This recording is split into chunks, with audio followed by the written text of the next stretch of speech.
Alright guys, so we're going to start off by sectioning off the mannequin to get ready for cutting the bangs. So what I'm going to do is go from the high point down to the recession point on the head, and just create a nice triangle right in the forehead area of the mannequin or of your client.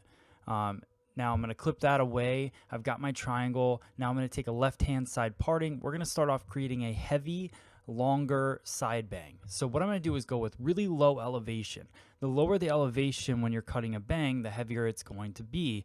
We've talked about this in past videos. If you have to treat the front of the head the same as you would treat the back. So if I'm trying to create light airy layers, then I definitely want to elevate more. With this, what I want to do is add some extra weight, and this would be for somebody that maybe wants to be able to pull their hair back and doesn't want the hair to fall out, things like that, but they still want that kind of angled fringe around the face. So I keep the low elevation. I work diagonal sections all the way back, bringing them to a stationary guide, and then connecting it on the opposite side. So now what I'm going to do is I'm going to blow it dry, because what I want you guys to see after every bang that I cut, I want you to see the dry finished look of it so you can compare which type of bang you're looking to create. Now keep in mind, I'm doing very basic versions of each bang, so if you elevate it a little bit more, you could take out a little bit more weight. So this would definitely be based on each of your clients. Don't do this exactly the way I'm doing it every single time.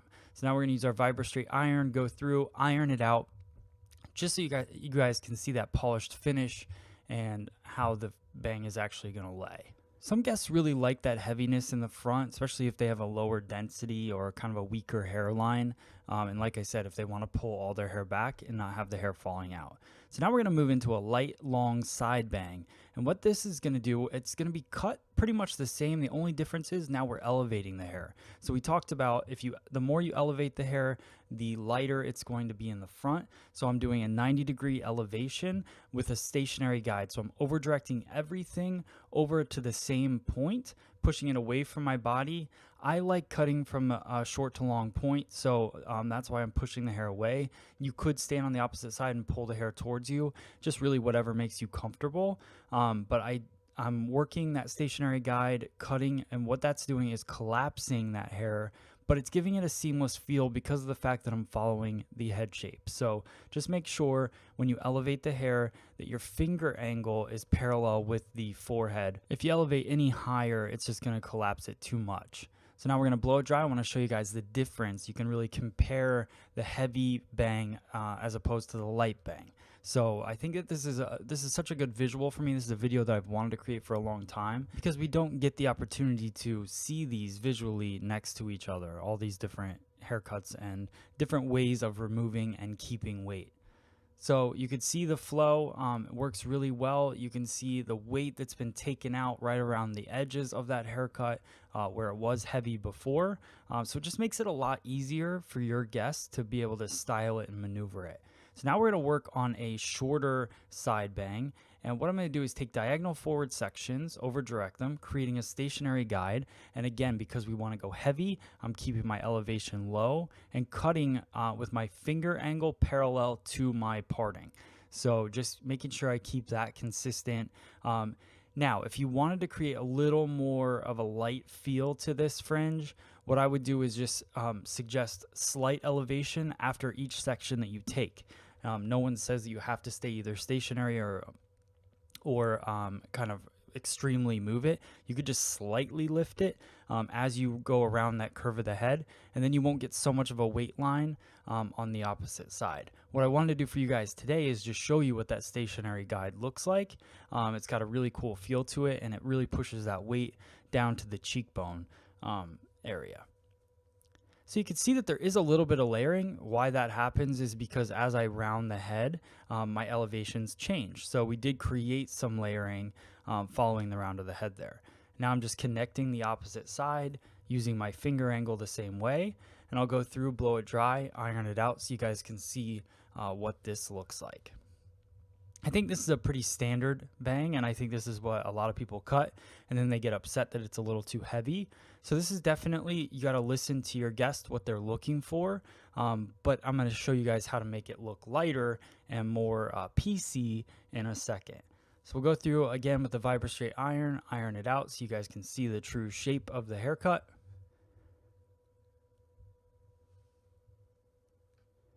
You'll notice when I'm cutting hair, I'm using a tighter teeth comb. I'm using a 339 comb from Wise Park. When I go through to iron the hair, I use this is the 337 comb, just because it's a little bit easier to get through the hair. You can see that nice soft angle. That's all created with over direction and finger angle, guys. So pretty cool. Now we're going to do a light, short, more airy, kind of fringy, I guess fringy would be the word, but a PC look in the bangs. So what I'm going to do is take the weight, over direct everything over the part. So I'm taking a vertical section, over directing everything over the part, twisting it, pinching it in my finger, and doing a tease cutting technique with the scissor. What the tease cutting technique is, if you haven't seen that in some of our past videos, you can also look it up on our YouTube channel for sure. But the tease cutting technique is a half open, half closing of the scissor. So you're just closing the scissor down on, pinching the hair into the scissor. You'll be able to see a better angle of it here. So I take that vertical section and then I'm just half closing as I go into the hair. We definitely have more detailed videos on that technique if you're looking to learn it. You also could create more of a light PC feel by elevation. So remember the second bang cut that we just did, all you'd have to do is elevate those bangs up and you would get the same sort of effect. I like it being a little more choppy, and that's what the tease cutting technique does. It's not giving it an exact feel, it's giving it more PC kind of textured feel. Now we're going to go through and cut a straight bang. I like to do this on dry hair if I can. And what I do is I use the tip of the scissor or the blade of the scissor to lift up the bang. I slide my comb underneath using not super wide teeth, but not super tight either. So the 339 comb works pretty well for me for this.